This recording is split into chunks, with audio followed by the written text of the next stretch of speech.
my favorite number 22, episode 22. Eshaun said his favorite year of age. What you do at the age of 22? Aim for that to be your favorite year in the history of your life. To be honest with you, that was the age where I felt like women just loved me at that 22. I don't know what it was. Look out. It was just so easy at 22, man. I'm not as far as I'm going to go. All right, and then Rhodesia is like, that number's all right. So she is a hater on the number 22. Don't be a hater throughout this episode 22 of the TFW podcast. That's Freakin' Wrestling. You guys know the deal. You know the trio. I am Matt. Alongside me is Eshaun and Rhodesia. Give it to me, guys. What is up? What is new? What is happening this week?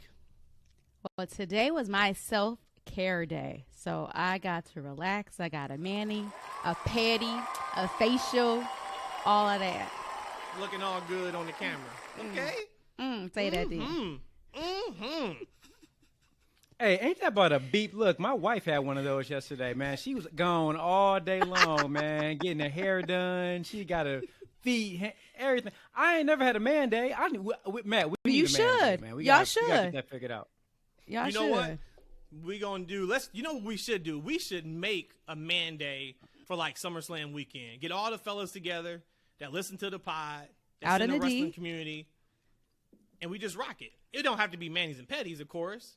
It could be bar hopping or whatever y'all want to do, but that may be a cool idea to do that. I'm down. I am man absolutely day. Let's down. go. I support that for y'all. We got a lot on the docket today, ladies and germs. What do we want to start with? Do we want to start with the chamber? Do we want to start with something else? What do you guys want to start with tonight? I don't know if it was Let's go me. right into the chambers. Yeah, I was gonna say the chamber too, but does it feel like it's been longer than a week? Of course. Okay. Course. It just seems like it's been a long time.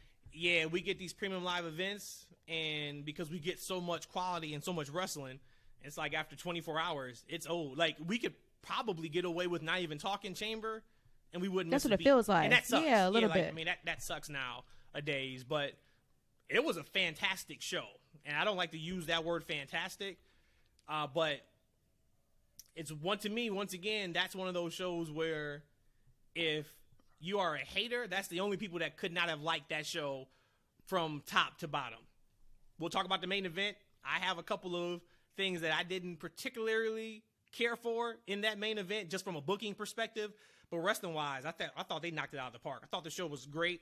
Thought it did an excellent job of making that show important. We talked about how it used to be called No Way Out, and my joke was always No Way Out of this pay-per-view because it was awful. Typical poor show. You had the Rumble, which everybody was excited about.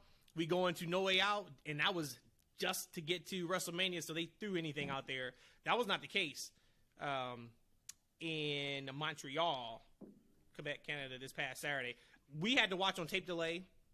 We were at Warrior, which I'll give you guys a couple of funny stories on that a little bit later on in the pod. But I know, Eshaun, you were able to watch it live.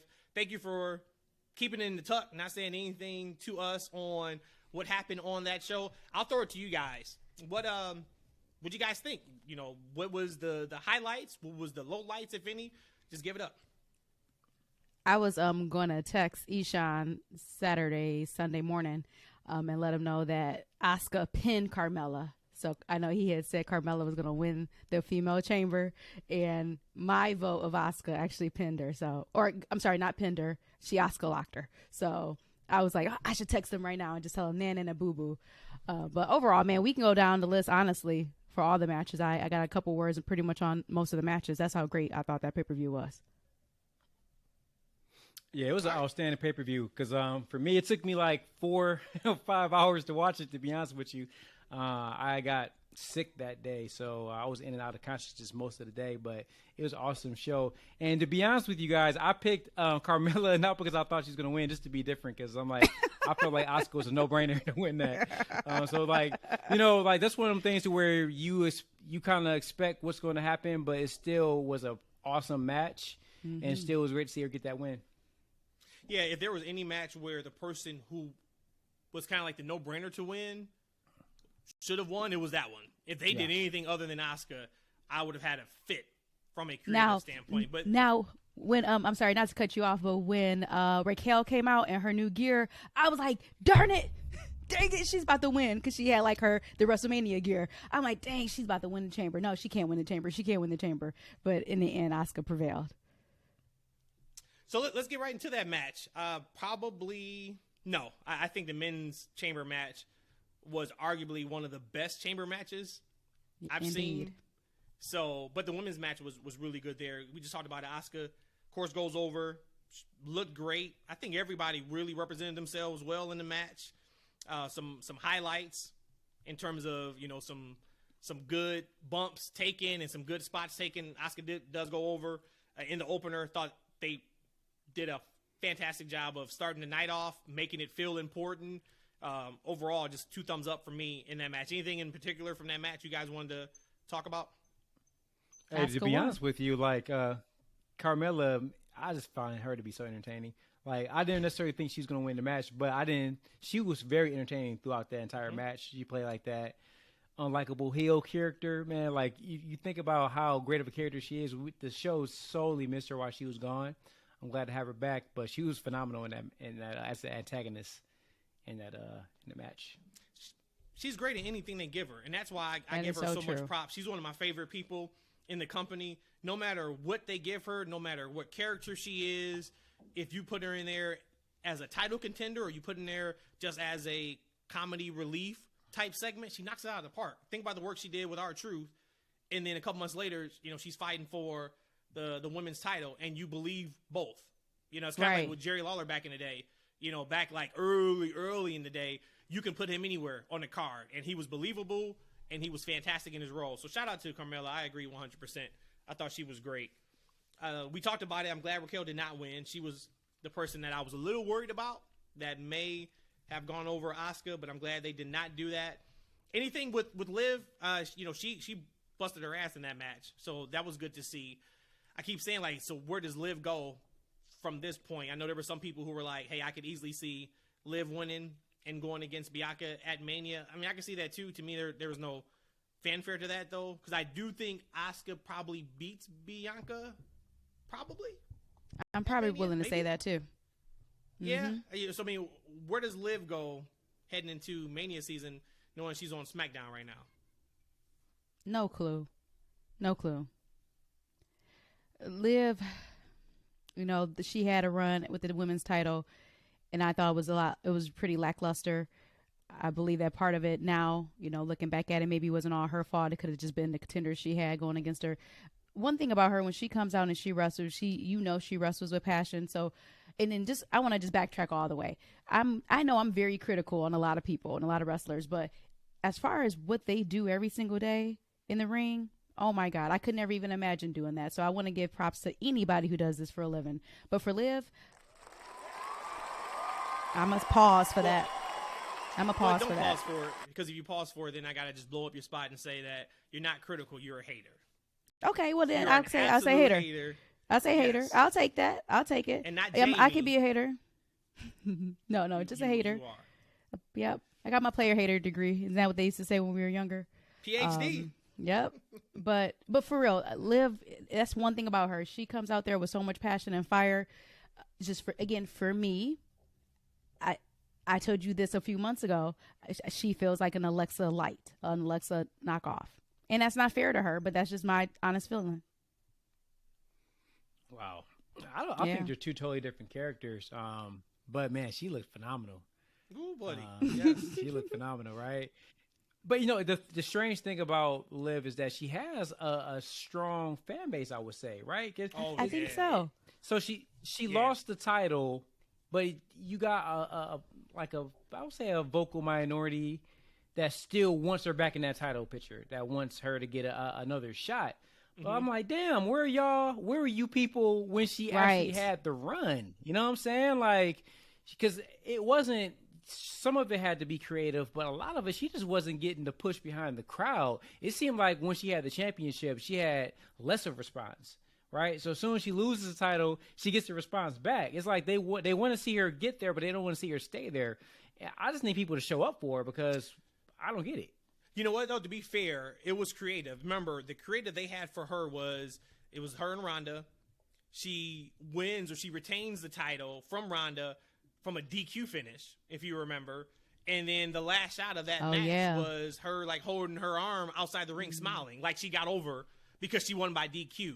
So at that point, I thought that they may be going heel with her, and they were going to do like kind of like a turn with her being heel, which they didn't do. So I do think that probably had something to do with it, because you kind of don't know if I'm supposed to cheer, if I'm supposed to boo her, but she definitely has her legion of fans for sure. So it's going to be interesting to see what she does going into Mania season, because I think she is somebody that's absolutely valuable. She should be in a pretty big match, and I don't think any title shot is going to happen. Like, I don't see her finding a tag partner.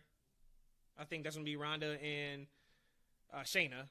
And we know that both belts are kind of spoken for now. So that's going to be interesting to see. But I thought that match was fantastic. The match that I saw a lot of people complain about, which for the life of me I don't get, was the next match, which was Brock and Bobby. They went to a disqualification, was it? Yep, a kick.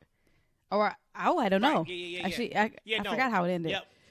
Brock was about to tap to that. He's about to tap. Couldn't get out. Mm-hmm. And the dastardly Brock Lesnar, which is a face, but he uses a low blow to win the match or lose the match, hits Bobby with the low blows, a DQ finish. Bobby goes over. There was some irritation on that match, which I was fine with it. I thought the match was hard hitting. What I thought, though, was, okay, this is going to lead to a ultimate blow-off at WrestleMania. Yeah. Evidently, on Raw Monday, we see that's not the case. And, this can't be the match, is it? We are not talking about Brock Lesnar versus Omos, are we? That is not the WrestleMania match, right? You are no. Vince is back. Vince is back. No. You know that, Matt. Vince is back. He's calling the shots again. No. All of a sudden, almost appears on screen. He's back. Brock wouldn't even do it. The alleged news is that is the match we're supposed to be getting, is Omos versus Brock, and then getting Bobby versus Bray. I don't even know how we get there. Okay, but in terms of the match, I thought the match was good. I thought it was what it was. Once again, I did think that DQ finish was setting up some type of ultimate blow-off match at Mania. So, revisionist history, if it does not, maybe I do have an issue with that match. But if it does, I'm good with it. What did you guys think? For a DQ finish, as long as it's not the end, it's not the main event, I'm okay with it. I thought it was done well, too. And again, it goes down to Bobby saying that, he couldn't handle the hurt lock. So he had to find any way to get out of it, because he was either going to tap or pass out. And Brock can't have either one of those. So I was completely fine with it.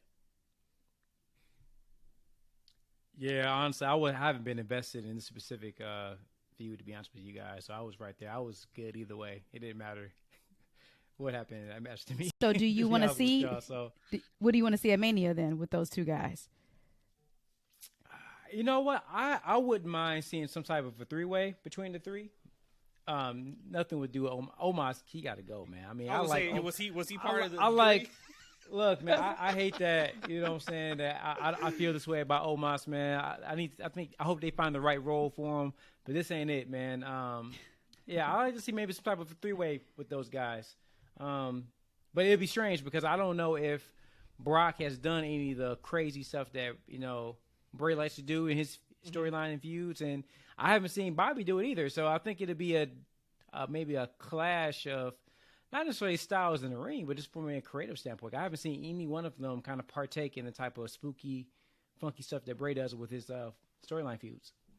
Yeah, and I think too, even if it is like Bray, we're going to assume has to be involved if he called them out, unless they have something else planned or prepped. But then it's kind of like, well, why did you call out Brock and Bobby? Because Vince is back, he changed his mind. All right.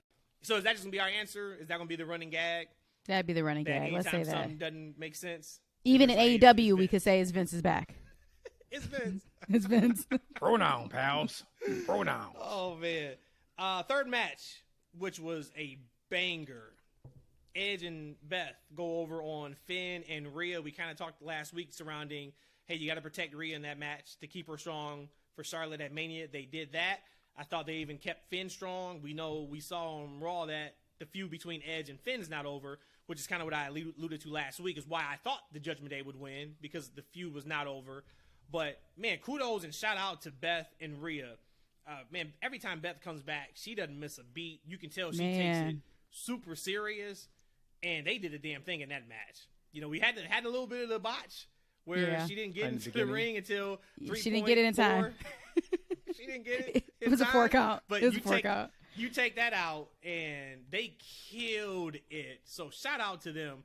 I thought this was one of the best matches on the card. Once again, the card was awesome, just top to bottom. But if it wasn't for the men's Elimination Chamber match, this probably, for me, from a in-ring perspective, was by far the best match on there. Rhodesia, you are a massive Beth Phoenix fan, so of course I'll throw it to you. Just what was your thoughts on that match and how they kept Rhea strong heading into Mania? You already mentioned the push out or breaking of the count, but the only thing I could say about that match that you haven't already said was that double power bomb by the women.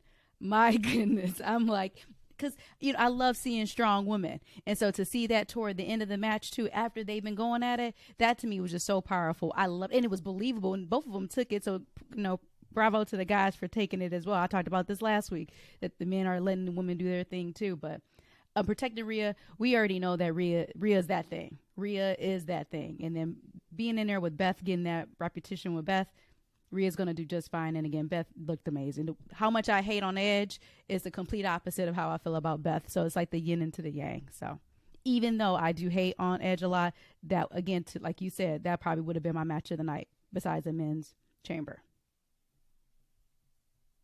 Yeah, really good match. Really good match. I knew it would be, man. I think that Finn this is the best character work I've seen him do since he's been in the company, maybe ever. Of course, Rhea is phenomenal. She's a star. Edge is doing his thing. Of course, Beth is great. They had like a little wonky exchange early in the match, and I was like, for me, I was like, all right, y'all, calm down. So let's settle down a little bit. Let's get this thing going. And they did. They got it going. Really good match. I thought, because I knew that Judgment Day will lose, because I kind of feel like Finn, I don't think he's bulletproof as they think he is. Like, he loses a lot of these matches for Judgment Day. I knew, because like Edge had been losing all these matches for a while, coming out on the wrong end of the straw. If that's the saying, I don't know. And I know that Rhea couldn't take the pin, and I knew Beth wasn't going to do it either. So it made sense.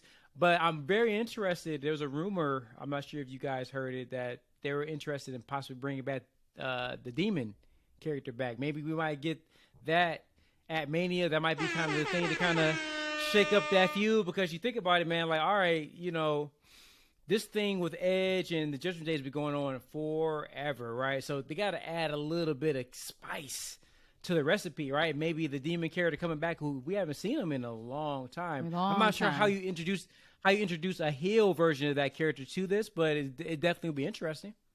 Well, last time we saw him was against Roman, remember? And he gets on the top rope to hit the coup de grace, and the rope breaks. Roman gets the pin, and we never had any type of follow-up behind why the rope broke, why he didn't get a rematch, anything like that. So, yeah, it's been over a year. That was Vince. Since we've seen the Demon character. It was absolutely Vince. 100% Vince. So we haven't seen a Demon character in over a year. I do think that they got to do something. There was rumors that it was going to be Hell in a Cell with Finn and Edge at the Rumble, but that didn't work due to some creative pieces. Maybe they bring that back at Mania, but this should be the blow-off. Whatever happens between Finn and Edge, this has got to be the final stamp on this feud at Mania. Let Edge go over, and then have him, of course, go into whatever he's going to go into. But he looks great. I'm also not the biggest. I still haven't got that, and I know it's not his fault, but I still have not gotten that nasty taste out of my mouth when he turned heel to start Judgment Day, and he cut those ridiculous promos surrounding the fans weren't there for him, and like just all that stuff. It's like, dude, everybody loved you. You got one of the biggest reactions in years when you came back at the Rumble from like your neck surgery. So I'm still I still got like a little bit of I know it has nothing to do with him, but he's doing great work. We saw the match he had with Theory on Raw. I'm sure we'll talk about that.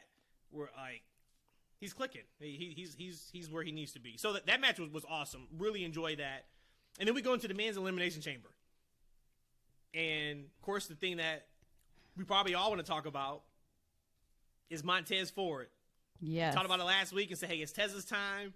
I picked him just because I wanted him to win, kind of the same way, you picked. Who'd you pick? Carmella Theory? In the opener. Oh. Yeah, just because like you wanted something different. We knew Theory's going to retain because we're going to get Theory and Cena at Mania, which should be fantastic for Theory. He is hitting his stride. If there's anybody who just still does not think that Triple H has done worlds better, I would just say look at Theory as exhibit A, B, and C. You look at that guy compared to what he was before, and it is a complete 180. But Tez showed up and showed out on Saturday night. So shout out to him. What'd you guys think of Tez? And then, of course, just overall, I thought the match was put together perfectly. Shout out to, I know, Abyss, and I think it may have been Jamie Noble, who was producers on that match, but they went 40-plus minutes, and they told a ton of stories in that match. And it was some great spots in there. Everybody got some shine. Johnny? Hey, yes. Johnny showed up. He sure did. We knew he would. We talked about that last week, too, that, hey, we know he's going to show up, and that's why they have him in there. It was good to kind of see the old Johnny Gargano do something in there. But I thought everybody looked great. But what'd you guys think just kind of around Montez and then, Theory winning, heading into WrestleMania? Just a round of applause for that match. There's really nothing else I can say other than this whole, I don't want to call it the spider monkey, but the whole climb up to the top and the drop that Montez did onto everybody. Just how dangerous is that? I mean, he had to be, 20 feet up? I mean, that's so high. And then I don't want to steal anybody else's thunder. We'll talk about how the match, what happened after the end of the match. But again, he came out first off looking like $1 million. I know Eshaun always talked about how, okay, these jerseys, they cool, but we need you to step into what you're supposed to be. You're royal, you're regal. And he came out looking fantastic. I was so happy because the way he was at the Rumble left me a really bad taste. But he did show out. I'm so proud of Montez, and I can't wait to see what's going to happen for him in the future. Yeah, well, 1,000%. Yeah, when I first saw Tez come out, I'm like, that's what I'm talking about. When he had that gear, I'm like, that's what I need to see out of him, man. Yeah. Montez, Dawkins, Bianca, please. No more of them Kmart special jerseys. No more of them generic boys. These men got to look like the kings that they are, man. That's what Montez came out there. He had the crown on because he knew. Like, he came out there looking like $1 million. He came out there looking like the next singles champion, right? He came out there looking great. And then not only did he come out there looking great, he wrestled great, man. Like, you, top to bottom, throughout that entire match, he showed out. He showed everybody what he can do. He has personality. He has the look. He got calves now. Hey, kudos to you, man. I hope he has like some kind of regimen or something like that. See how you can get calves. I ain't never had calves before either, man. So this man got the whole package right now. He doing his thing. Another person, I'm personally high on. I like what they're doing with Bronson Reed, man. I like what they're doing with him. He's kind of, not saying a whole lot, saying just enough. He's kind of wrestling like a big dude is supposed to. Right? 'Cause I think one of the knocks he had in NXT, and I think one of Vince's things is that he didn't wrestle like a dude his size. And then he sent him back down so he can get some kind of big man, quote unquote, training or whatever. Well, hey, he learned it. Going to New Japan and leaving the company, when he came back, has a whole different feel, a whole different energy. He brought a nice dynamic to that match. And of course, Theory, the now and forever. Man, he speaks with such confidence now. Yeah. Like, you know what I'm saying? He reminds me, honestly, I don't know what his trajectory is, right? What his ceiling is. But he reminds me of a very early like Seth Rollins. When Seth Rollins started hitting his peak on the microphone and as a character and as a performer, he started hitting those little notches. That's what Austin Theory's doing right now. He's starting to hit these little, like notches. Like, all right, I can talk now. Okay, now I can carry a segment. Okay, now I'm getting the ring. Now I'm getting my look together. He's hitting all these different cylinders. So it's just great to see. It was a great match. And I'm glad I watched it. Yeah, so then when Tez sold the curb stomp like he died, I'm like, okay, we got some type of shenanigans happening. Yeah. Of course, anytime you open up the Elimination Chamber door, you got something happening. And we saw, I didn't expect Logan Paul.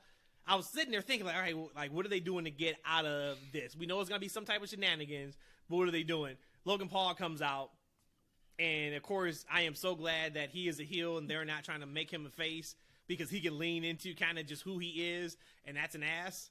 You know what I mean, right? Just that knows he's good, and he is going to pick a fight with the biggest dog and just act like he's everything.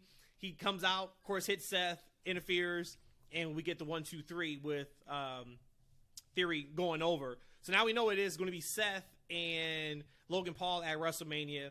We talked about it a few weeks ago. I think this is the best spot for Seth to be in because that's going to be such a high-profile match in Hollywood with those reporters, with the camera crews and the TV shows and the interviews that Seth is going to do because he's going against a Logan Paul. I think that is going to do a ton for him outside of wrestling. I'm very excited for him in that spot. And I'm excited for us because, as I said, we know we're going to get a moment that is going to be one of the moments of WrestleMania weekend with them. Probably something, who knows what. I don't even want to start to think about, you know, what that moment could be. But we know they're going to do something in that ring that's going to go viral 100%. So I think they did everything like they should have. And to your point, too, about Reed, his finisher is starting to get over.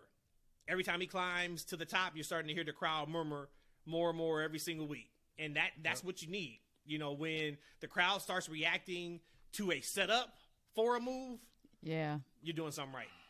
Yeah. So shout out to them. Then we get to the main event. Sami Zayn, Roman Reigns. I'm going to lay out on this one, and I just want to hear your guys' thoughts on just the match, everything about it. I had to watch the match twice. The first time around, I thought it was solid. I thought it was good. But I'm really happy I watched it back again because the first time I watched it, I was really, really exhausted and tired. That second time around, it was very good. I really, really liked that match. Again, I'm happy that Sami did not win. I did not want him to win. I don't know if we're going to go into talking about, you know, should he have won? No, I don't think he should have won. One, I don't believe in him as a champion. There's no knock against him. It's just his character. I don't believe him as a champion, and I would much rather see him as a tag champ with KO. But overall, being able to watch it a second time, I absolutely loved the match. At first, I was like, oh, this is garbage. But it was so many factors into it. That was the only match I watched on late Saturday night, and I was exhausted, but got 2 thumbs up for me. Yeah, it was a really good match. No, one thing that I noticed right off the rip, because like I said, I was really out of it Saturday trying to watch the show. But, man, like the crowd was waking me up. Like that crowd was buzzing. Fire. It was on fire. I can't think of another crowd. I might have said this before, but I can't. That was the hottest crowd for the main event for any match I've seen in a long time, man. And like you can just feel the energy like through the TV. For WWE, we've seen those type of crowds for AEW main events, but absolutely for a WWE show, minus Drew and Roman, which was in Cardiff. So it was same thing. It was in Drew's hometown. That was in September. Kind of like cheating. We say take that out. But if you include that, it was September. If you take that out, though, it would have to be some type of, I mean, I'm trying to think, was there another Roman match that had that type of heat from the crowd? And I don't think so because Roman has really been teetering as the face in his run over the last year or so. You know, the acknowledge me piece gets more cheers than boos. The part I thought they missed on, I was waiting for him to grab that microphone and say acknowledge me in French. I thought that would have went over incredibly well during the match, but they didn't do it. That's beneath that, man. But you know, the thing about the AEW crowds, like they're always hot crowds. But when you pan out and you see how huge that crowd was, like how big it was from top to bottom, making that like it just seemed like wow to me. Like it just was like it was captivating for me just to see like that huge of an arena like buzzing like that, and they was there for every moment of that match. The storytelling, I love hearing Roman, kind of talking, during the match. some of the best parts of his matches, man. Yeah, it kind of reminds me of like, when you watch a movie, right? And it's that fight scene, and then like that villain is kind of like antagonizing, like the hero and kind of talking to him, and all that. Like, cause I'm a big anime guy, right? So when you watch like a lot of anime, like fights, like the actual fight's probably 15 minutes, but these dudes are talking to each other for like 25, 30 minutes, right? So it's like episodes, like Dragon Ball Z back in the day, where these dudes have been talking for like 10 episodes, standing in the same spot. Like, that's what it reminds me of. It's like kind of watching like a series, like a movie involving, and I love that. So I just want to get right into it. Like, when we talk about like who should have won, I was perfectly fine either way. Not because I'm not invested in seeing Roman lose or Sami win. It's just that I'm super invested in seeing Cody at Mania. That's what I want to see as a fan of Cody. Man, I've been rooting for this guy forever. I want to see him get that championship. I want to see him do it for us and our daddies. I want to see him do it for Sonny and Dusty. That's what that's what I want. It's coming. That's what I want. Yeah, I want him to do it for Dusty and Sonny. I want him to do it. So, but at the same time, though, like, man, Sami kind of made you believe like he got a chance. Like, when we talk about like, I think Roman's gonna win because this is where they're trying to go. Sami had a chance, a legit chance, right? And for sure he did. Yep. That crowd was behind them. They wanted it. They wanted it real bad. So you could see it going that way. But I'm also not mad that Roman, won, because damn it, he's hot, man. Like, he's like.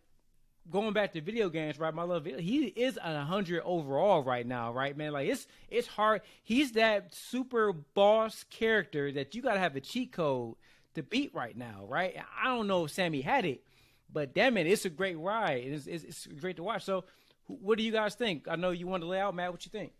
So I watched it Saturday night. It was like 1 a.m. And I only watched the main event. I didn't watch the entire show. So we got home super late. I did watch it again Sunday. The match to me was much better Sunday than it was Saturday. Sami comes out. I immediately know he's not winning. And it was how he looked. Nothing, of course, against how he looks. But he is the opposite of Cody Rhodes. Comes out with the long hair, bushy beard. I'm not going to say like dusty and, whatever clothes, but he is not the pristine looking champion that either Roman Reigns or Cody Rhodes is. He immediately comes out. I'm like, damn, I've already know that he's a 0% chance that he's winning. So that was that, right? So I'm not taken out of the moment at all, because we knew it was, if he had a shot, it was probably less than 10%. Watching the match, and this is me super nitpicking, and I know I'm probably going to come across maybe as an ass, and my apologies. Jerk. Roman goes into what he always does, right? He is feeding into the crowd. Crowd is on Roman's head. Then Roman kind of flips to frowning or has like a worried look on his face. And I'm like, nothing happened, Roman. You knew the crowd was going to be on your back. Like, the facials to me didn't make sense at that point from Roman. So once again, I am super nitpicking because my bar is so high from the Rumble. This is the next part from the Rumble to me. Match happens. Thought it was a awesome match in regards to 1 + 1 is 2. That match was the perfect example of when you're over, you don't have to do much to get a reaction. And they didn't do much in that match. But everything they did made sense. Everything they did had emotion to it. The false finishes were, I didn't buy into any of them. The crowd was on it like it was going to happen. And that is what we want from wrestling, right? So Roman wins. Cool. Okay. I love the J piece. I thought that was fantastic. I did not see that coming. We all thought, hey, there's a chance Jay's going to show up. He's going to turn on Sami. That gets us to the tag match at Mania. They didn't go that way, and I love it. There was a lot of discourse on Twitter about you left it up in the air you shouldn't have. Well, we have 45 days until WrestleMania. If you give us everything at Elimination Chamber, what do the next month of TV look like? Now we're sitting there talking about, oh, man, they blew their load too soon. Man, like, these weeks leading up to WrestleMania sucks. And now you go into the match, you don't even care because all the hype happened in February and not in March. So I love that part. Thought it was fantastic. Kudos to them for doing that. The part that I was kind of like, KO comes out, gets a really nice reaction. We don't get any resolution. No hug, no handshake, no nothing between KO and Sammy. Once again, though, to what I just said, we have TV to build up to that. And they had an excellent segment on Raw Monday that I thought was awesome. Typical would be, hey, we both lost. Let's do it together. They hug. We got our WrestleMania tag team title match set already 30 days into it. And now what? They didn't go that way. Love that. So overall, of course, it absolutely was what it needed to be. I do want to go on a quick tangent, though. As much as I just said that I had some issues with it, super nitpicky. Of course, I stay off Twitter all night Saturday until I watch the entire pay-per-view on Sunday, so I didn't get anything spoiled. Go on Twitter, and I understand these are all just pro-AEW, anti-WWE people, okay? I'm seeing a ton of, what do you expect from WWE? They never listen to their fans. What do you expect from WWE? Of course they wouldn't pull the trigger on Sami Zayn winning the championship because that's what the fans want.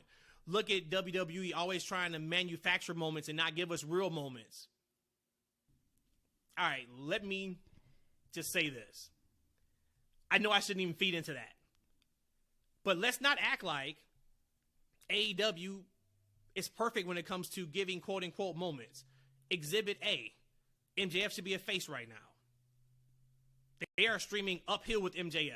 Yep, did a fantastic job on Dynamite with another awesome promo with Bryan. Cool. MJF should be a face. It was given to Tony Khan on a silver platter at the end of All Out. He had a chance again in full gear. Didn't do it. That's why so many people are indifferent to MJF from a heel perspective. Nobody wants to boo MJF anymore. MJF comes out last night to a massive pop, right? The heel piece is not working from a emotional investment perspective.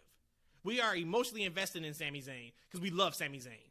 We all want Sami Zayn to have the best that he can get. We are now starting to hate Roman Reigns, which is going to make the Cody match even bigger. If Cody does win at WrestleMania, all of that real estate that you gave to Roman Reigns is now to Cody Rhodes. You do not give that real estate to Sami Zayn. Okay, Sami Zayn wins Saturday night. What's Sami Zayn's first feud? Cody Rhodes? Okay, so now we're going face versus face? That does nothing for Cody. Even Cody wins. Cody's getting booed if he fights Sami. That doesn't make sense at all. Okay, let's say we completely just blow up all the plans. We don't give Cody the main event for the title. I don't know what you do with Sami.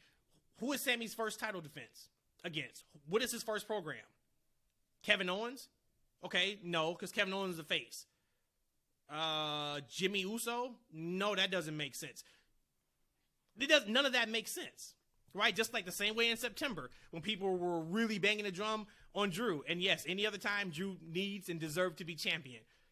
Okay, for people who just are still hung up on that, because I saw that a lot too Saturday. Oh man, or Sunday. You know, they didn't listen to the fans with Drew. They didn't do it again with Sami. Okay, geniuses. You put the belt on Drew back in September. What is Drew's first feud? And more importantly, where does this bloodline storyline go? If that's the case, the story works because they have the belts. It works because Roman is the Universal Champion and has been for 2+ years. That is the story.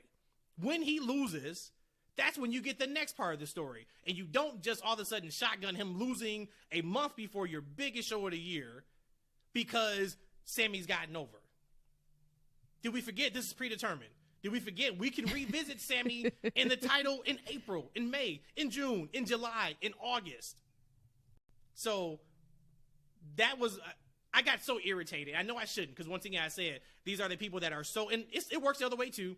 There are people that are just so pro WWE and AEW can't do anything right. And I love looking on Twitter today. Shout out to AEW for getting 1 million viewers last night for Dynamite. Awesome but I love stuff. seeing that because you listen to the I don't watch anything but WWE fans that's, you know, spew that toxicness over the last week. AEW was dead to rights.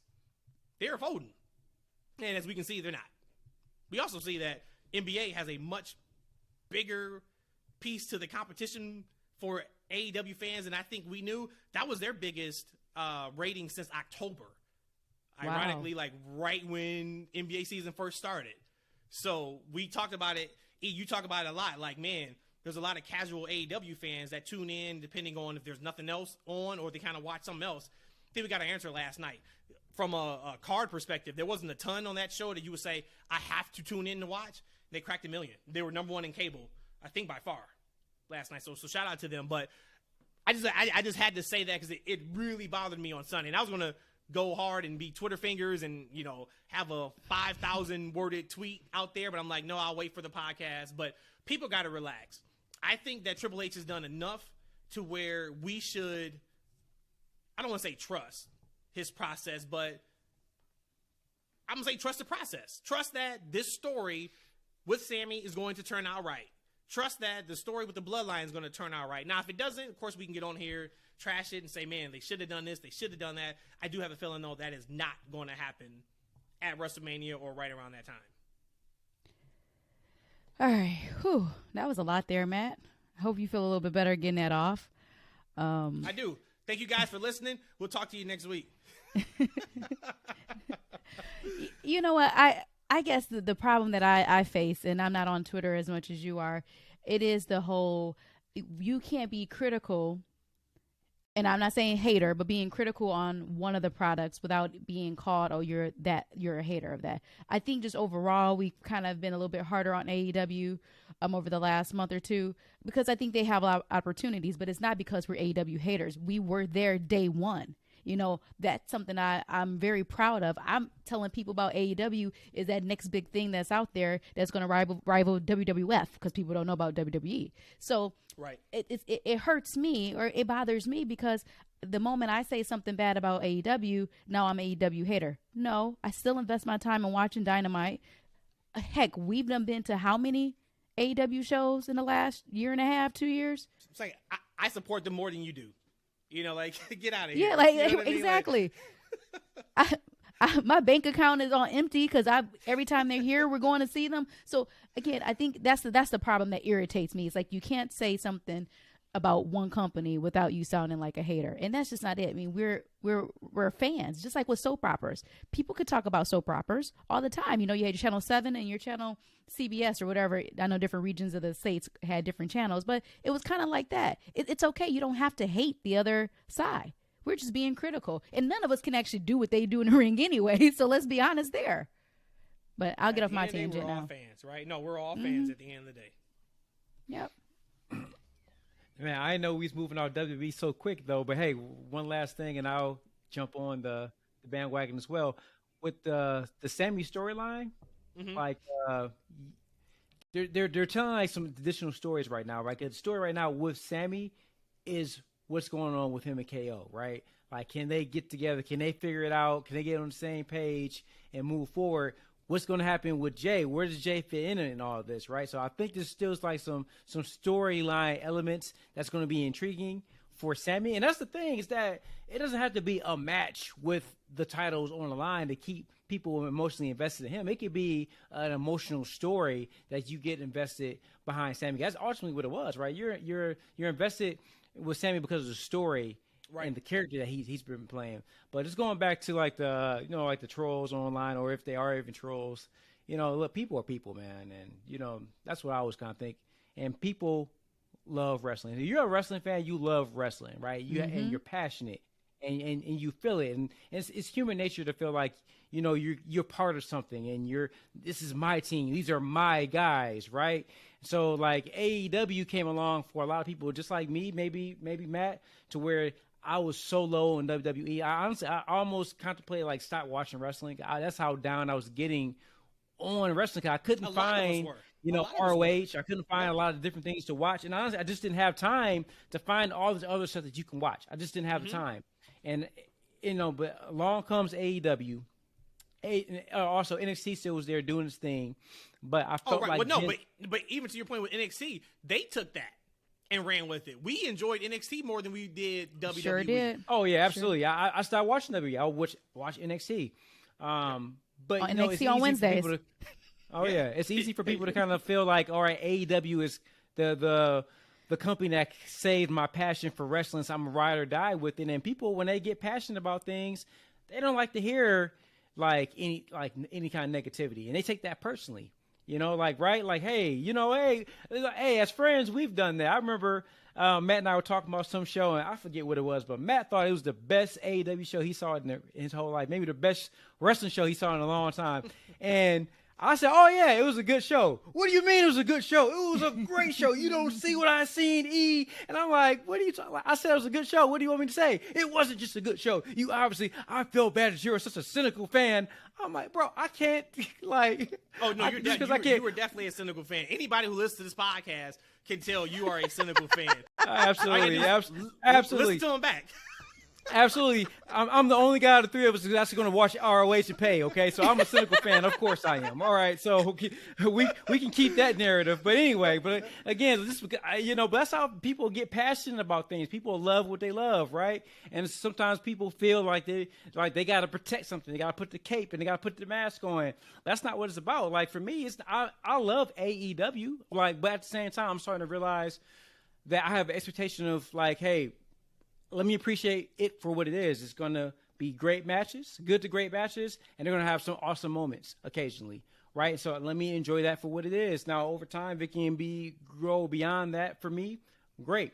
But I think that wrestling fans in general, like, we should just love wrestling. We should never root for WWE or AEW or any of those promotions to go out of business. I want AEW to continue to succeed. I wanted to get a million this week. I wanted to get a 1.1 next week, and 1.3, then 5, whatever, because that's better for the health of the business. It's better for the fans. It's better for the wrestlers to have options, and that's the biggest thing we need in wrestling. And that's what AEW provides us, is it gives us an alternative, something that we can go to. For me, I said it before, like, I would love that if Dolph Ziggler left WWE and went to AEW. Let that man get a fresh canvas so he can promote his art on TV. Let him get somewhere else so he can get out of the machine, reinvent himself, and show why 10 years ago I thought he was the next best thing. So definitely as fans, we need to come together. We need to stop dividing each other, but that's just the world, right? People in general need to stop dividing each other and come together, right? Right. That is 100%. true. Yep. So we come out of Elimination Chamber, and now we do know it's official. We are getting Roman Reigns versus Cody Rhodes at WrestleMania. Real quick, I did get a message on Twitter from friend of the show, Brandon James. So shout out to Brandon James on Twitter. And he said, hey, got a question for you guys. That'd be cool to hear your thoughts on the podcast. His question was, will Roman versus Cody be Roman's best singles match at WrestleMania? Let me go over Roman's matches at WrestleMania, then I'll throw it to you guys if this match is going to be his best singles match at WrestleMania. His first one was The Shield versus Sheamus, Randy Orton, and Big Show. That was WrestleMania 29. Well, that's not a singles match. Yeah, that's not a singles match, though, either. Yeah. You just said. His first singles match was WrestleMania 31. That was Roman Reigns versus Brock Lesnar when Seth cashed in. In Santa Clara, right? Okay. Next one was 32 in Dallas, Roman Reigns versus Triple H for the WWE Championship. After that, it was Orlando, WrestleMania 33, Roman Reigns versus Undertaker, no holds barred. After that, it was New Orleans, Roman Reigns, Brock Lesnar for the championship at WrestleMania 34. Then it was New York, WrestleMania 35, Roman Reigns versus Drew McIntyre. That was after he came back from leukemia. Then he took off a year because of COVID. Then he went WrestleMania 37, which was Roman Reigns versus Daniel Bryan versus Edge in a triple threat match. We'll count that one because it's for the title. And then last year, of course, we had the unification match of Brock Lesnar versus Roman Reigns at WrestleMania 38. When he sent it, I said, I already got my answer. And I'm going to say, this is a cheat answer. I'm going to say from an emotional investment, 1,000%, this is going to be his best match. I don't know, though, if it's going to be better than the first Brock match at 31. That, to me, was one of the best main events in WrestleMania history. The brutality. Brock made him earn everything in that match. That was a match where Brock basically just destroyed him. Roman kept getting up, kept fighting from underneath, and of course we know Seth came in and cashed in. But that would be the only match out of that entire list I would say, yeah, that match probably could be better than him and Cody. But I think him and Cody would absolutely be number 2 if that match is number 1. What do you guys think? Thanks for that callback on what happened in that match. The answer is no. And the reason why is purely because I don't care so much for Cody's style of wrestling. So I already know Roman wrestles a little bit slower, but that's nothing new. I've always been that way. I'm a spot girl. I like high flying moves. I like it fast. And Roman goes slow. Roman always tells a story in his main event spot. Cody absolutely tells a story. So to me, no, I don't think that's going to be his best singles match from my perspective, because that style of match to me, I don't think is going to be my cup of tea. But now that you call back everything that happened in Santa Clara with Brock and Roman, yeah, no, that was he's going to be his best match for a while. Okay. E, what you think? Man, speaking of cup of tea, man, look, I got this new positive energy tea. It has like a hint of tangerine or something. Oh, man, it's Make you feel all warm and fuzzy inside? Oh, hey, actually, I'm a little too warm in here. I was looking at the nest like, man, what is the heat on? What's going on down here? But so, all right, so you know I'm a huge Cody guy. I think everyone knows that by now. But Cody's matches aren't what I love about him. It's the character story, it's the promo. And I love that he tells stories in his matches. But, you know, he reminds me of, you know, like Jeff Jarrett does a lot in his matches. It's like a bag of tricks type of a deal with his matches. There's a lot of smoke and mirrors, a lot of stuff happening in the matches that makes it kind of busy.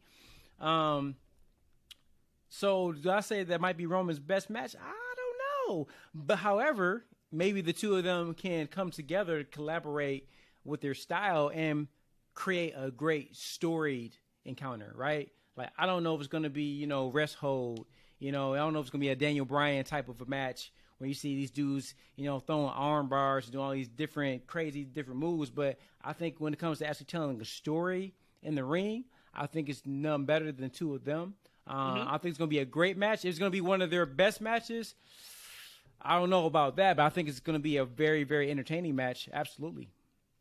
So then if it's not that one, which one out of that list do you have as your top one for Roman? Maybe probably one of the Brock match. I think that was one of – because honestly, I'm trying to think of honestly like – so much like Rock and Stone Cold back in the day, like I can't really pick out like my favorite match that they was in. Like it wasn't about the matches for me as the character that made them memorable. It was everything else, right? Like they delivered in the main events, but it wasn't a specific match that I could point to say, hey, that was my favorite Rock match, or that was my favorite Stone Cold match. And that's kind of the same way I feel about Roman and much of Rock's match. I can't point to a one that was my favorite because there wasn't anything specific that I remember I can recall that I could point to and say, oh, that's it. But I would say, yeah, your example of that Brock and Roman match definitely was a good one. I know Roman's worst Mania match. Which one? Which Triple one would you H? say? I have mine. No, I actually think the Taker one. Yep, and I think the Taker one. And I think last year with Brock was a close second to his worst. We were all there too, right, for the Undertaker match. Where was that? Is that in Florida? That was in New Orleans. No, that was Florida, right? That was Florida. That was Orlando. Yeah, that was Orlando. Yeah. Yep, it was Orlando. So Brandon, thanks for the question. Hit me up and let me know your answer. He didn't put his answer in the message. He said his match versus Edge and Daniel Bryan was awesome, but that was a triple threat. Taking a look at his other WrestleMania main events, the matches and feuds leading up to WrestleMania were very just okay. The Rock not being able to compete might just be a WrestleMania blessing for Roman, in that it most definitely would have been huge, but the match quality would not have been great. So hit us up and let me know your answer, Brandon, because I'll be interested to see what you think. And anybody else, if you have questions, hit us up on Twitter at That's FNW, and we will definitely use them in the future podcasts. Before we move on to, for sure, before we move on to anything else you guys may have from like Raw or WWE, I got to give my Black History moment. Black History Month is almost over, unfortunately. You guys gave your awesome moments over the last couple of podcasts, so of course I'm going to give mine today. I alluded to it last week, what mine is, and it is Kofi Kingston versus Daniel Bryan at WrestleMania, which we were also in the building for And for me, that moment was just so special because we were in the building with our son, little Matt, and Matt Jr. at the time, he was 12 years old. And I remember just seeing his reaction when the 3 count hit and just knowing, like, once again, it's not normal for black wrestlers to have the top spot in any national promotion. Of course, we've already made really big strides since then. We've seen Big E. I mean, you know, there's been a lot. We see Jade in AEW. We see Bianca now. And like, so now we have people that we can kind of point to. But even just, you know, what was that, 5 years ago, 4 years ago? It wasn't like that, you know, especially in WWE, right? We've seen them in other promotions, but in WWE, that really wasn't the thing. So to be able to kind of experience that in that moment, you know, as a family was pretty fantastic. So that was my Black History moment. Thought it was super cool, but awesome job to all of us for having great Black History moments. And hopefully it continues to where it is not that big of a deal for us to have to talk about what big deals it is because of the color of somebody's skin. We're, you know, you said earlier, we're all people. Yes, we're always going to have some type of pride in whatever you are, whoever you are. But when we have to kind of like point and pick because things happen so minute, there's an issue, right? So awesome stuff there, guys. Thank you guys for sharing, of course, yours over the last couple weeks. What else you guys got for WWE? Actually, I don't think I have anything left for WWE right now. So, Eshaun, what you got? What else you got for WWE before we pivot to something else? Just another great Cody segment with Paul Heyman. Hey, that Paul Heyman segment kind of stretched for a minute. And at the end, they're like, but you know, Roman Reigns is a happily married man, but I'm not. I'm like, what you gonna say, man? I'm like, man, look, hey, that's what we need on WWE TV after Mania. We need Heyman in Roman's corner. We need Brandy in Cody's corner. We need open mic night back in WWE, right? I need to hear Brandy say, I can't say the words, you know what I'm saying? Because it hit too hard. Yeah, I can't say it. She said it. I think the kids are still up. I can't say it. Oh, got you. All right. But, man, like, open mic night, Paul Heyman, let's do this. I did not think that segment was good. What? Yeah, I didn't. I just thought it felt forced and it wasn't needed. It doesn't make sense. I mean, what was the okay? So that I get Heyman's point of, hey, you sure you want this? You're gonna be away from your family. I got that part, but it kind of was just like, it just. I mean, I thought it was just a swing and a miss. Of course, not a killer at all. They'll pick it up this week, I'm sure. But when I was watching, I was like, this feels a little forced, a little bit. She's coming back. She's back. You see the that's fine. Right if that whole thing was all about just getting Brandy back, okay.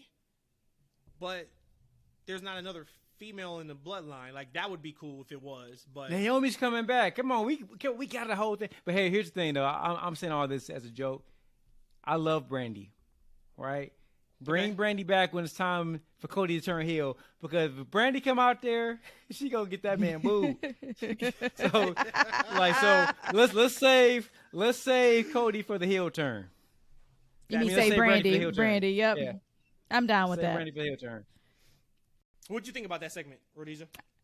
Same thing. I thought that when Cody started talking and Paul Heyman interrupted him, I thought that was cool. It just felt forced. The lasting memory of that segment was that line about, well, I'm not. And it made me feel like, why? So Brandy's that soft of a woman or that weak of a woman that she's going to let this guy take care of her, being Paul Heyman. She's a strong black, you know what, as she said about herself. So to me, I just thought, like you said, y'all just, that was a little bit too much. She ain't got a black, she ain't got a black belt, but she a black. Right, you know, because she said she had bars. She had bars. In Bar.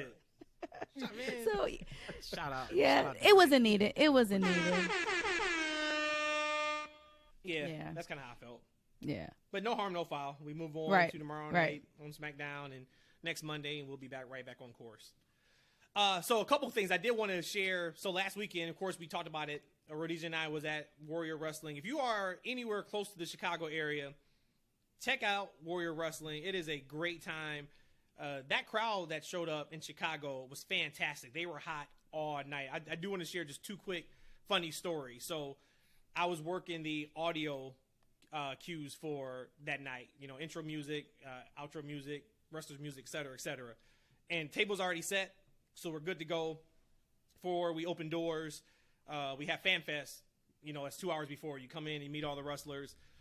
So I'm sitting at the table, and we're starting to move the table. I'm thinking like, okay, maybe this is just like out of wrong camera shot, or something like that. So I'm helping move the table, and I'm like, why are we moving the table? And Steve, who puts everything together, shout out to Steve. He's like, I just talked to KC Navarra, and he wants Cage to put him through the table with a powerbomb from the balcony. And I'm like, you heard that. You heard that right. And of course, so I look up, see the balcony. It's probably about 12 feet high. But Cage wasn't there yet. His flight didn't get in until like 5:30. He's like, yeah, but Cage isn't here yet, so we have to wait till Cage gets here so they can kind of talk it over.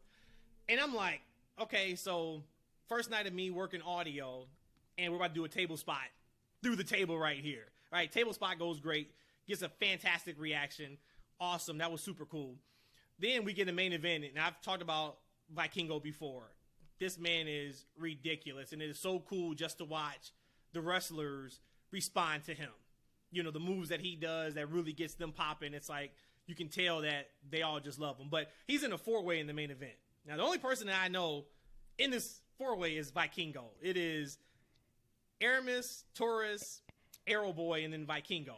So I have a run sheet, right, that just tells me the match order.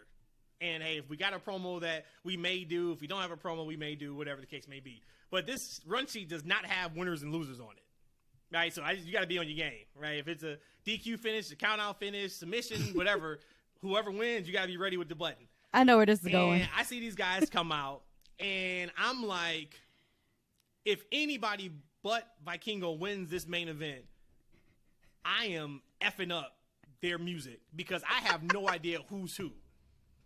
And luckily, Vikingo won, so I had his music on deck. But I was like, well, worst case scenario, I just hit him with the tap, my bad. And, like, maybe Vikingo comes back in the ring and they do a handshake or something like that. Luckily, he won. He's still Warrior champion. I think he's also Triple A champion, so he had both belts there. They're back in March, actually in Grand Rapids. So I think it's March 25th. So if you guys are from the Michigan area, you can make it to the show. You will not be disappointed.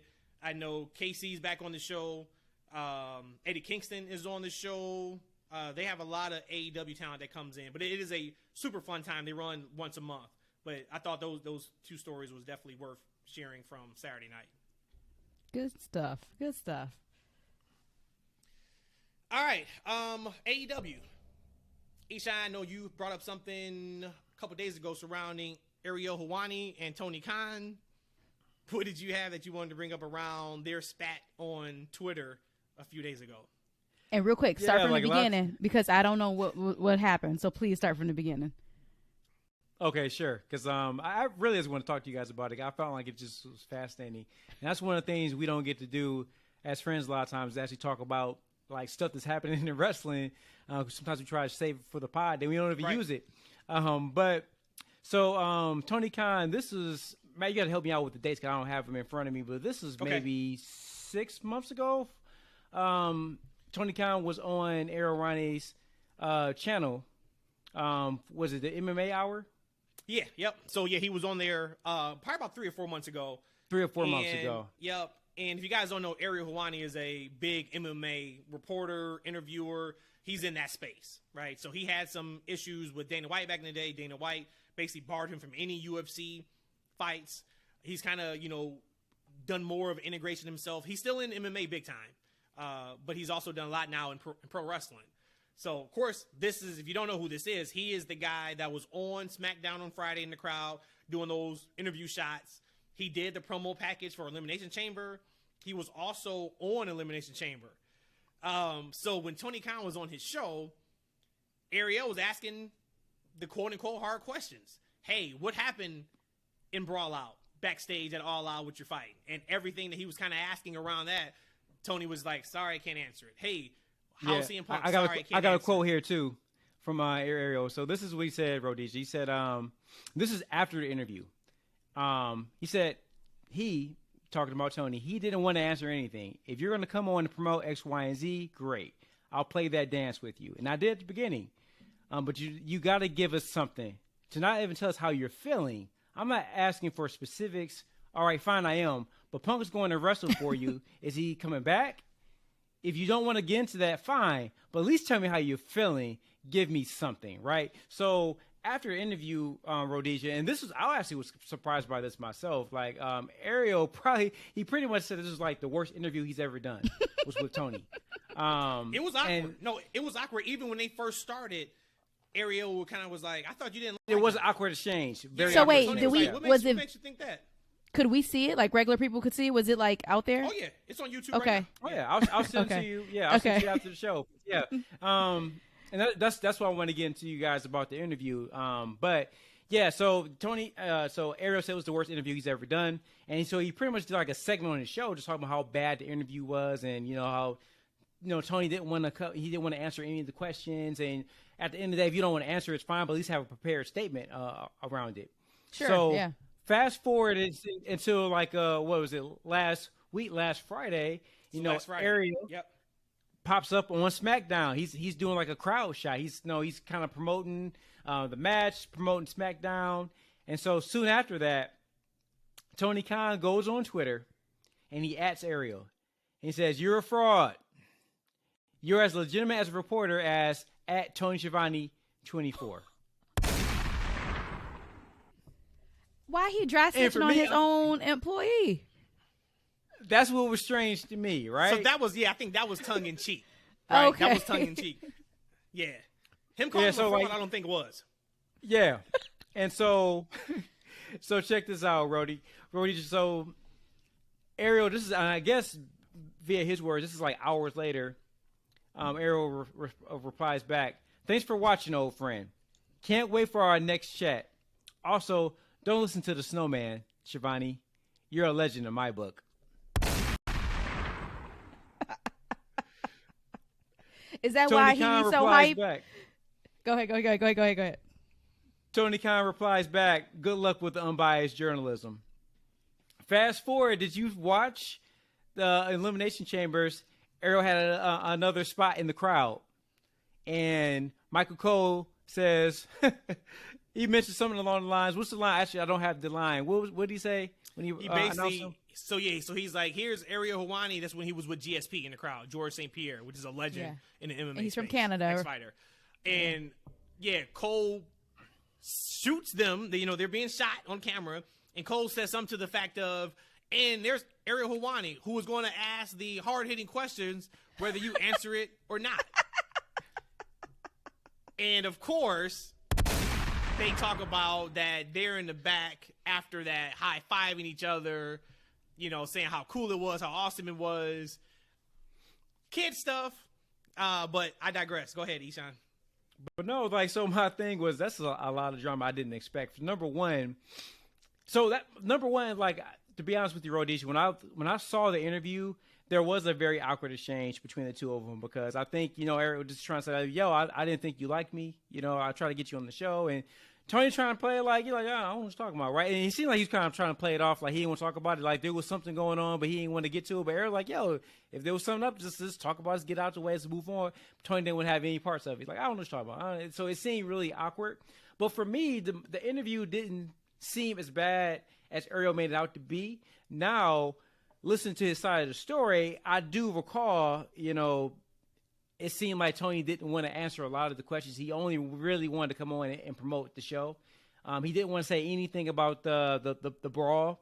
In some ways, I'm thinking, maybe he can't, from a legal perspective, yeah. Well, maybe that was what he said. Maybe he couldn't, allegedly. right? Right. But, Ariel's thing was like, well, you can't tell me how you're feeling about the whole thing. You can't even give me anything. You don't have a prepared statement about that. You just want to say, no, I don't want to talk about it. And I guess he was just saying, from his perspective, I guess dealing with other personalities, they would have gave him a little bit more information, maybe not into the investigation, but maybe give him a little more insight into other things. So for me, when I was watching this in a vacuum, it didn't seem like the worst interview that he may have had. So I feel like that was kind of over exaggeration. And then two, I don't know if it's professional for him to come on like a week later and just totally bash the interview and say, and in a lot of ways saying, hey, Tony, I don't want you back on the show again. Like, that's what you're doing. Like, you're insulting this man, saying it's the worst interview. Like, I guess you have no plans to bring this guy back at all. So I felt like that was a little unprofessional of him. And then for me, and Ariel said it in an interview, he was like, man, look, Tony's admitting that he's watching SmackDown. Like, right? And why in that moment do you feel like it's like that you need to bash me on Twitter and let everyone know that, hey, I'm watching SmackDown and I'm gonna bash you and bash my guy, like, because like he gave like Tony Schiavone kind of like a hit and run kind of shot, trying to nail Ariel. So I just felt like the whole thing was kind of almost absurd. Like, I just like, man, like what are these guys doing out here, man? These are made men out here. Tony Khan's a billionaire running the company, man. What you doing? Throwing random shots for no reason, just because this man living his life on TV. Like, what's really popping? What did you think about that? So what I take out of all this is that he's a coke user. Is that what Snowman means? Yeah, absolutely it is. That's the only thing it can mean. Right? Like, well, that makes sense when he comes out. Well, he hasn't done the last few AEW shows that we've been to, but he used to come out at the end of Dynamite before the taping of Rampage, doing the Michael Jackson ha ha ha over and over again.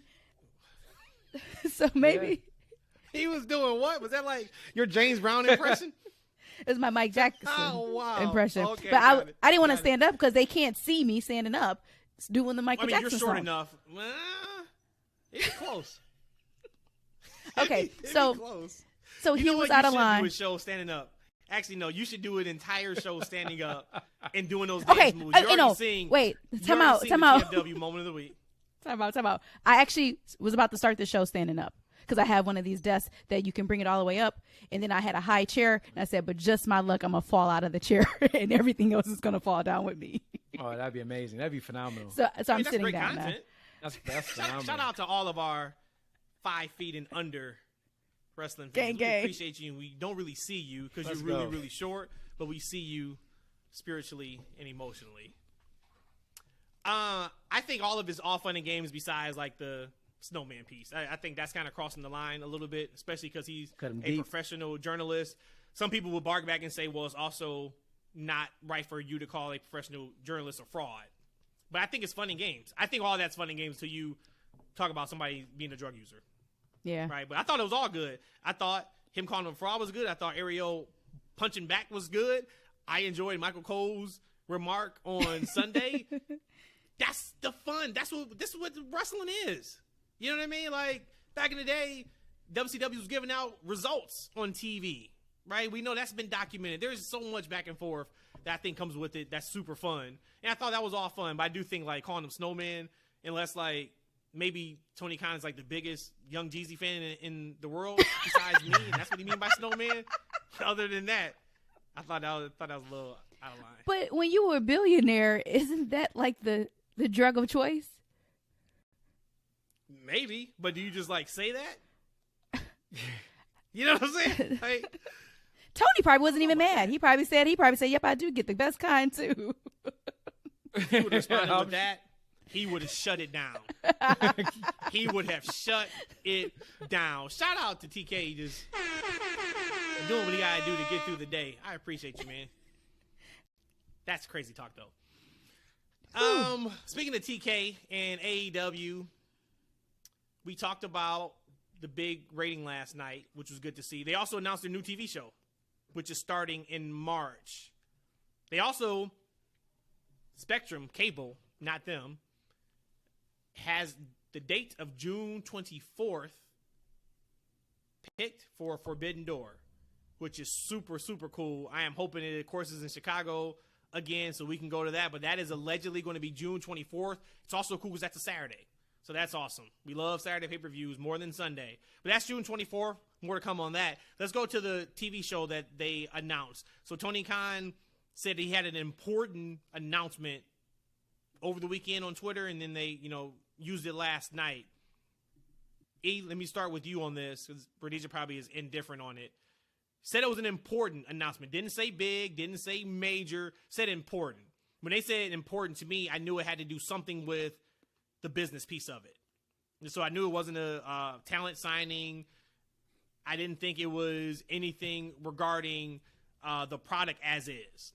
And he announced new TV show, or Adam Cole announced, new TV show called, I think, AEW All Access, where it's kind of like behind the scenes peek around the lives of some of the wrestlers. And then Adam Cole kind of doubled down on that and also said, hey, and also too, that same night, I'm returning to the ring, which is so super awesome for him to be able to come back after having those horrendous injuries.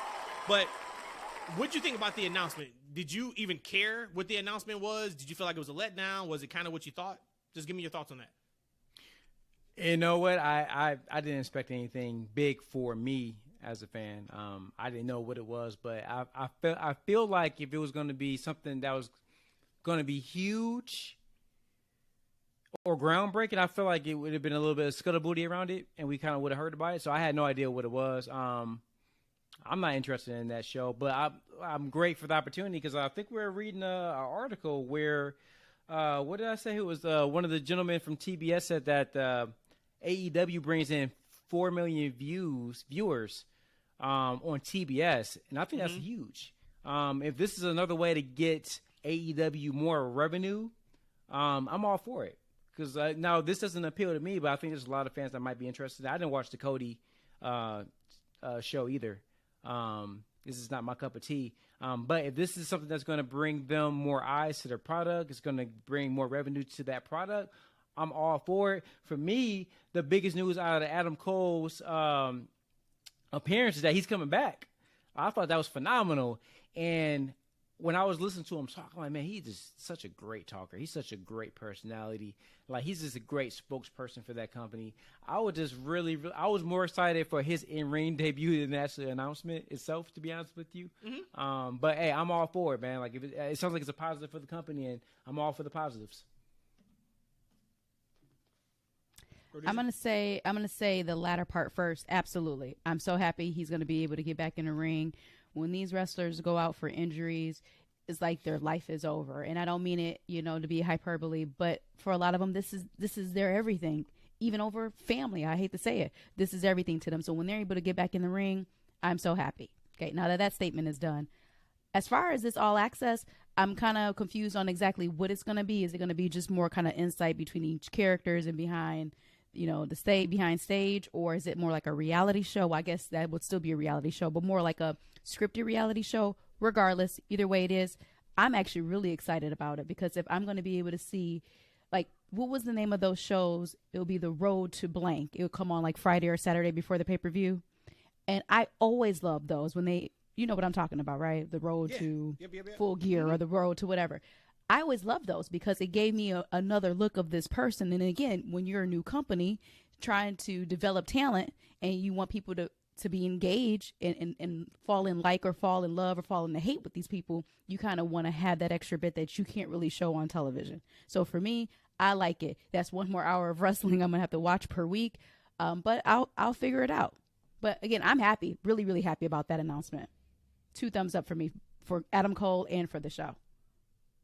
The Adam Cole piece is great. And I also think it's interesting that it is in March. We talked about pay-per-view cycles last week. That means that Revolution pay-per-view cycle is over. We are going to be on the march to Double or Nothing in May, and he's coming back. Unless there is a personal feud that he needs to get to, how you don't get him into the world title picture really quick is beyond me. He is going to have the crowd support. That's going to be fantastic to watch. I thought with the announcement, I was, as a fan of AEW, it was great because by him saying important announcement, that tells me from a business perspective, it's important. So we saw, to what you talked about, about the press release that said that they're getting 4 million viewers on Wednesday night due to AEW. So for Tony Khan to say that this is an important announcement, that means that this is stamping their relationship with Warner Brothers. Another piece of content, another TV show, which is going to be great for them down the line. So that is fantastic. I think that from just a fan of wrestling in regards to take the business part out, it's cool. That it wasn't needed in terms of tweeting it out that he has an important announcement and then teasing it during the show. You know what I mean? Like, you could have done that as a press release. But that tells me even more how important it is to the business model and the business of AEW that they made it such a big deal. And I mean, I thought it was cool that Adam Cole made the announcement. But even that, I was kind of like, well, you could have flip-flopped that. You could have had that as a press release, and then you could have had Adam Cole make the Ring of Honor announcement on AEW TV. He has connection, of course, to that brand. You have him say that, hey, starting first week of March or whatever it is, you know, Ring of Honor will be on Honor Club. It's going to be a weekly TV show. And also, that same week, I'm coming back to wrestle. You know, I think that would have gotten the wrestling fans more invested. But I think that the show's going to be cool. But, yeah. Hey, but you know what? Tony Khan ain't no fool though, man. Because look, the show got over 1 million viewers, right? I told you that AEW has they create their own little casual audience that kind of watches when big things are happening. He told yo, I got something important to talk to you about on Dynamite, and people turned in to watch. The only thing I was thinking, I'm like, damn, we can get like a reality based show around AEW. We couldn't get nothing for ROH on TV. Mm-hmm. Good, googly moogly. And it's all because Matt and Rhodesia came on this podcast week after week, dogging ROH that Warner Brothers listened and wouldn't give us no free TV. Now I got to pay $10 a month to watch it. I got that much clout in this world. I got that much clout. Then my bank account should be a lot more zeros. Breaking news. Woo, woo, woo. Breaking news. This is just right now. WWE is reportedly slated to run 2 premium live events in May 2023. According to Brandon Thurston of WrestleNomics, shout out to Brandon. He does a good work over there too. There's a lot of Brandons that we're shouting out today. WWE is poised to run 2 events in May. On Saturday, May 6th, WWE will reportedly present WWE Backlash. The Backlash name dates back to 1999. On May 27th, WWE will reportedly present WWE King and Queen of the Ring. That's awesome. Shout out to Queen and King of the Ring coming back. WWE King of the Ring has not been a pay-per-view since 2002. However, King of the Ring tournament has been sporadically used since 2002 as part of special events. May 27th, oh my goodness. Isn't that Memorial Day weekend? And Eshaun's just cracking up over there. Also happens to be Memorial Day weekend. And that's double or nothing. AEW has largely dominated Memorial Day weekend in the wrestling space with its annual AEW Double or Nothing event. Sheesh. Wow. Hey, side nugget though, yo, we got up to production budget, man. This ninja come on here talking about woo woo. First off, Eshaun, I have to do my own sound effects for the moment of the week. Yeah, you're the only one that don't have sound effects. Step your game up. Oh, man. All right, so woo, Double or Nothing woo, woo, woo. is supposed to be on what day? May 28th. Okay, so they're not going same day. I thought it was going to be same day.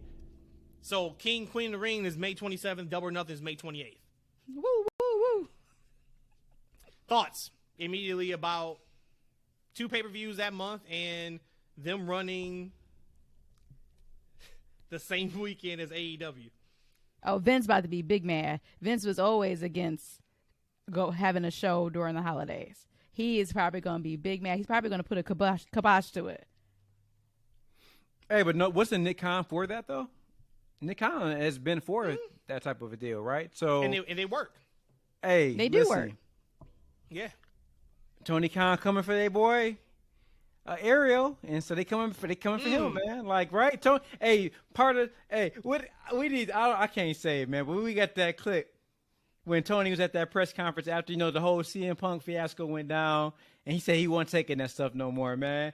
Like, Tony, he ain't taking it no more, man. Tony, don't take it. Don't take it, man. Come for these guys. They coming for you. They coming for us, man. Look, you got to do something on this pay-per-view that's going to make everybody come to your event, right? I want that king and queen thing to be a ghost town. I want everybody at the Double or Nothing ring. I want everybody in the parking lot.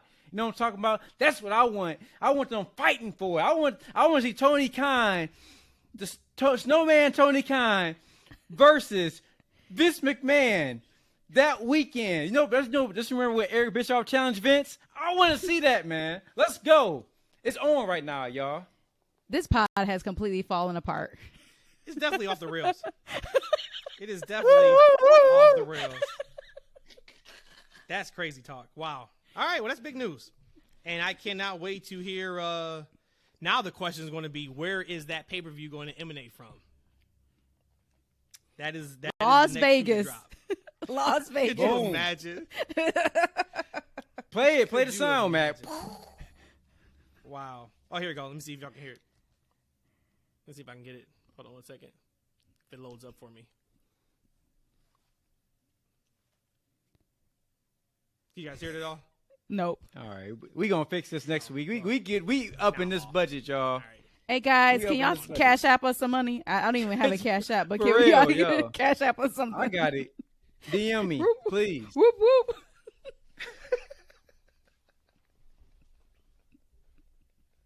Where are we at right now in this show?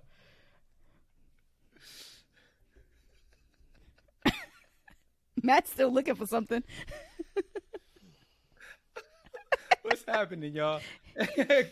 He's focused. Thanks for listening. Thanks for watching. Yeah, I was trying to play the Tony Khan clip because he's not man enough to say what Tony said at the press conference, and it didn't work. So, What did Hey, he listen, say? the kids is out of school, man. They still walking around. I can't be dropping F-lines, man. you remember when TK said, I'm not going to take this fucking shit. No, I don't remember. You remember? That. You remember I when probably he was said that? flabbergasted with. Oh, No, I was man. probably flabbergasted Yeah. at Punk that whole weekend. That was when they talked about him running NXT the same weekend as I think ROH or AEW. Yep, okay. And he said they were messing with his business, but I'm not going to take this fucking shit. That's what he said.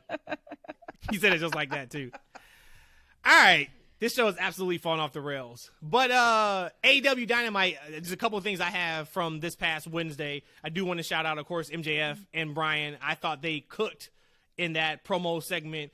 Sucks for MJF from a real-life personal perspective that him and his fiance broke up. That sucked. And when he said it in the promo, I knew it was legit. And Sean Sapp kind of confirmed it today also, or last night, I think, just saying that, yeah, that happened. So that does suck for him. But he turned into great TV. And that segment was what we needed to cook up that match. That was the segment that you kind of need to really get the juices flowing for next Sunday. I thought they did excellent in that. Also thought that Jungle Boy and Christian, I got to give them some claps on this. That is how you use blood. That is how you use blood.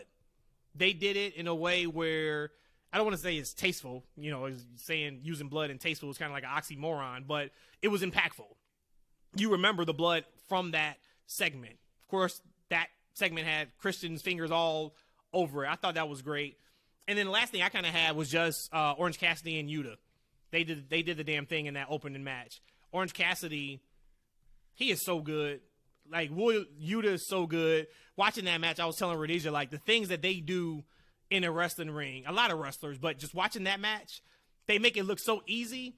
But, like, the core strength that it takes, like, it's just, they really did a fantastic job. That was, to me, the match of the night. And they actually had some intrigue and suspense toward the end of that match of who was going to win. So, it'd be interesting to see where the Yuta Blackpool Combat Club, cardio kind of story goes. They're starting to plant some seeds with that. But I know Eshaun was trying to dog my guy, Evil Uno, yesterday in the tweets.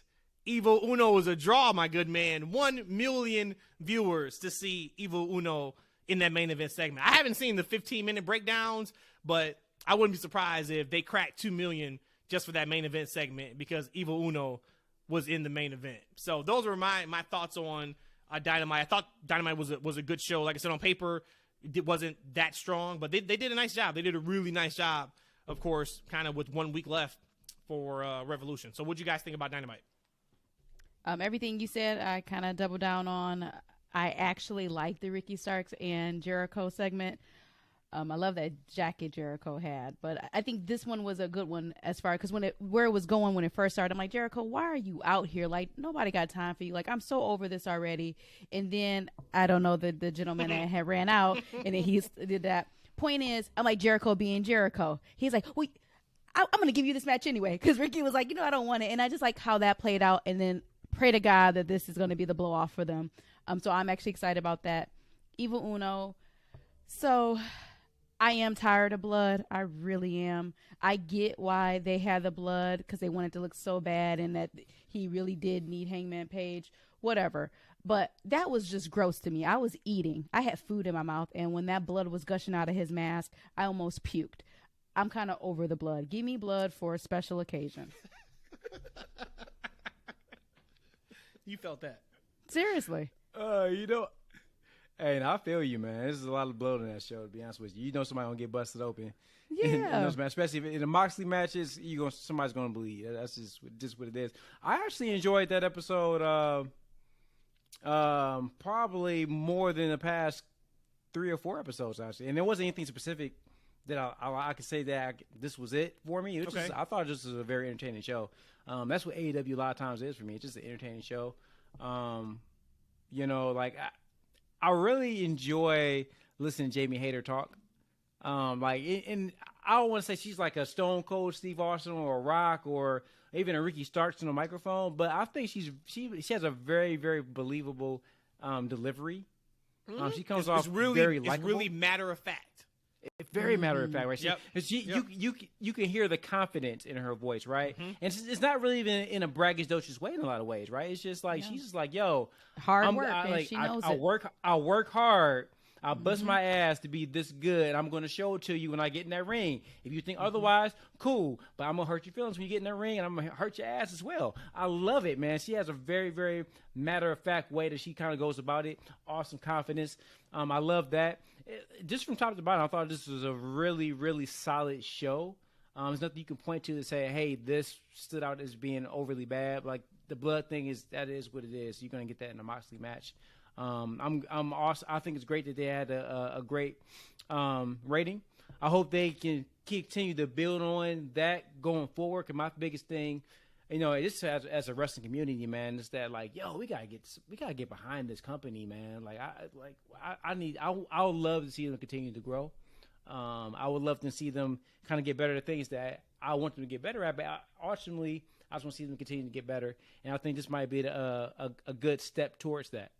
Mm-hmm. I think this All Access is going to be a good step toward it because if you're saying they're bringing in 4 million viewers, I mean, if it's still on the TV when the end of Dynamite goes off, I mean, they've done it good the last 2 or 3 episodes where they let it simmer a little bit more than just cutting right away. But if people are still watching this on TV, just like WWE, they've always done like the Miz and Mrs. Total Divas in the beginning. Oh no, the Total Divas are A&E or whatever. But with Miz and Mrs., a lot of times it would come on right after the show. That to me is perfect. They're already watching it. You're already a fan. Why am I going to watch now this Warner Brothers movie that's coming on, whatever it is, afterwards? Might as well watch something else that's AEW related. I think that this is going to actually be a really good thing for them. It is. Something else that's really good. NBA basketball came back today. I have not opened up my FanDuel app in over a week. Let's go, baby. I hit on my bets. Let's go. That's the way you end the show. Appreciate you, Kyrie Irving, coming through. Appreciate that. This is a fantastic night. We know we got 2 pay-per-views the same weekend in May. I'm hitting on bets. And TK is evidently a snowman. It's hitting lines of snow. Jeez, old Pete. All right. That is all I got. What you guys? Y'all got anything else before we go to the TFW moment of the week? Let me look. Nope. Because the only thing that I was going to talk about next, I think, is one of yours, TFW Moment of the Week. So I'm going to be a nice co-host and not steal somebody's thunder. I appreciate that. Then if you are such a great co-host, hit that pretty beautiful jingle. It's TFW Moment of the Week. Zoom. There it is. If you guys do not know what the TFW Moment of the Week is, it is a moment that we pick that is wrestling related that we want to shout out. Could be a match, could be a promo segment, could be anything. If it is wrestling related, it is available to be one of our TFW Moments of the Week. My TFW Moment of the Week is the fantastic Batman and Joker Mania promo with Seth Rollins and Becky from Elimination Chamber and from Monday Night Raw. If you guys watched the course of the Chamber, we got like 5 more coming. We have the Bloodline with, I think it was Godfather, if I'm not mistaken, or Goodfellas. One of those. We have 40-year-old version with Drew, and there is a lot coming that looks fantastic. But I thought Seth and Becky killed it as Joker and as Batman. So, of course, you guys, I'm sure, have seen it by now. If you have not, go out of your way to see it. It is incredible. Cannot wait to see the other 4 or 5 that they have on deck. But that was my TFW Moment of the Week. Rhodesia, what was yours this week? So that was my TFW Moment of the Week, so I had to go and find something else. And it was on last Saturday night when we were at the Warrior Wrestling Show. I was working kind of over by the merch stand, and there was a lady, a female there, who was a vendor, a cannabis vendor, so shout out to her. I don't know her name, but she was one of the sweetest souls. And she was not into pro wrestling at all. And from the first chop, that first slap, she was hooked. When I tell you, the whole night while we're trying to work here, she's asking, oh, why are they booing him? Why are they booing her? Why did that just happen? Why is he saying that on the ring? Why da, da, da? Oh my God, I can't believe, how do their bodies contort that way? Just all of that. And she's asking me all these questions, and I'm trying my best to kind of give her, shoot answers and honest answers without kind of take away some of this excitement from it. But me looking at her and feeling her energy and just looking at her eyes on how like wide her eyes was looking at, the show, I'm like, that is definitely my moment of the week. We got a new pro wrestling fan in our community. Great stuff. My moment of the week is Montez's 4-star making performance at Elimination Chambers. He has arrived, guys. I am so excited. And, as a fellow African-American man, I love seeing people rise up and accomplish goals and, take strides and steps in their profession to do great things. So to see him on stage performing that way and see him, we talk about who's next. Tez is next. He came out there wearing that crown, representing. So kudos to you, my brother. Let's do this. Let's get it. You know who made it. Another episode in the books. Favorite number 22 is down. Hey guys, spread the word. You guys know the deal at this point. Sub to the pod. And thank you guys for all listening to the podcast. Your guys is listening, your guys' interaction with us on social media. Everything has been up and up, so we definitely appreciate you guys. But spread the word, right? Sub to our pod. Tell your friends about us. Hey, if you enjoy it, which, of course, if you are listening right now, you absolutely, or watching on YouTube, you absolutely do. Check us out on Twitter, as I said, at That's FNW. We are also on YouTube, full episodes of these hilarious conversations and these two jokers that are with me right now at That's Freakin Wrestling. You can find us all there, and of course, anywhere you find your podcast is where you can download us, follow us, and subscribe, right? Also, too, if you can, leave us a review and a comment. That does help us in the rankings. All right, so as always, guys, thank you for listening. We will talk to you next week.